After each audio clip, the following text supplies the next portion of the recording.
वेदांग वार्ता महोत्सव के पॉडकास्ट सत्र में हमारे साथ में जुड़ चुके हैं दीपांक जोशी जी।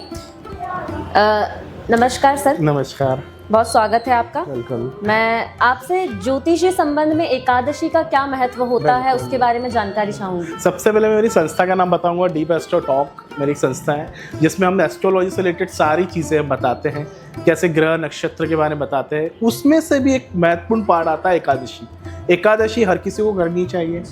पूरे 15 दिन में एक व्रत आता है, ऐसे महीने में 2 व्रत आते हैं एकादशी के। बेसिकली हम खगोली घटना हम देखें तो 132 डिग्री का कोण बनता है सूर्य और चंद्र के बीच में, ताकि एकादशी से आप ये कर सकते हैं कि जो मन में कंट्रोल है, काफ़ी जो मन में विचार आते हैं, सब तरह के वेदन अपने मन में बनते रहते हैं अलग अलग तरह के, तो आप एकादशी के माध्यम से अपने आप को बैलेंस कर सकते हैं।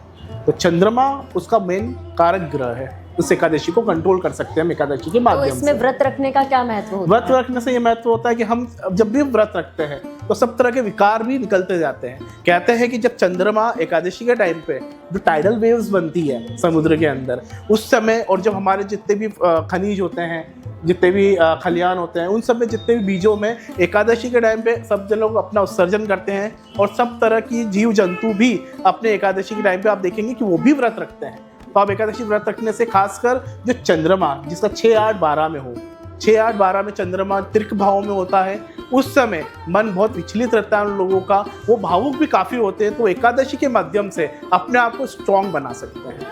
वो ग्रहों का एकादशी से क्या संबंध है? ग्रहों का इसलिए संबंध है एकादशी का, देखिए आप जानते हैं कि प्रत्यक्ष रूप से हमारे सूर्य चंद्रमा दिखाई देते हैं, तो खासकर सूर्य और चंद्रमा हम देखें ना, उदयात तिथि के अनुसार ही क्यों हम सारे त्यौहार मनाते हैं। उसका मेन रीजन ये होता है कि सूर्य जब उदय होता है तभी से हमारी तिथियां शुरू हो जाती हैं, और उस तिथियों के अनुसार हम जब एकादशी व्रत रखते हैं या कोई भी हम कार्य शुरू करते हैं तो काफ़ी शुभ माना जाता है। उससे हमारे शास्त्रों में भी कहा गया है कि सूर्य उदय के अनुसार, सूर्य उदय तिथि के अनुसार ही आप कोई व्रत रखें तो आपके मन भी शांत होगा, मन को बैलेंसिंग होगी। कई लोग ज्योतिष में इसलिए आते हैं, कई बार भटक जाते हैं, कई लोग साइकोलॉजिकली आ जाते हैं, जबकि उनके ग्रह बहुत अच्छे होते हैं पर साइकोलॉजिकली बहुत डिस्टर्ब हो जाते हैं, तो मैं उनको एकादशी व्रत भी बोलता हूँ।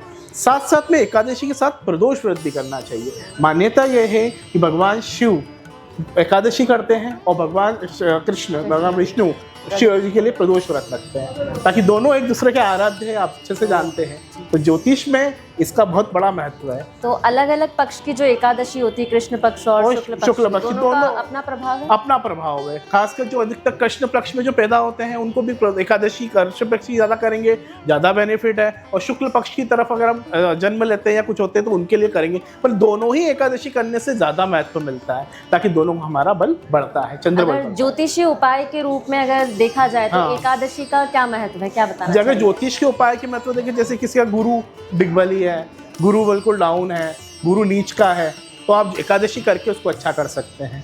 आपका सूर्य वीक है, आपका चंद्रमा वीक है, आपका बुध वीक है, तो एकादशी करके उसको पूरी तरह से शुद्ध कर सकते हैं। और एकादशी के कई उपाय भी करने चाहिए, जैसे हमें मखाना का सेवन करना चाहिए ताकि हमारा चंद्रबल भी अच्छा रहेगा।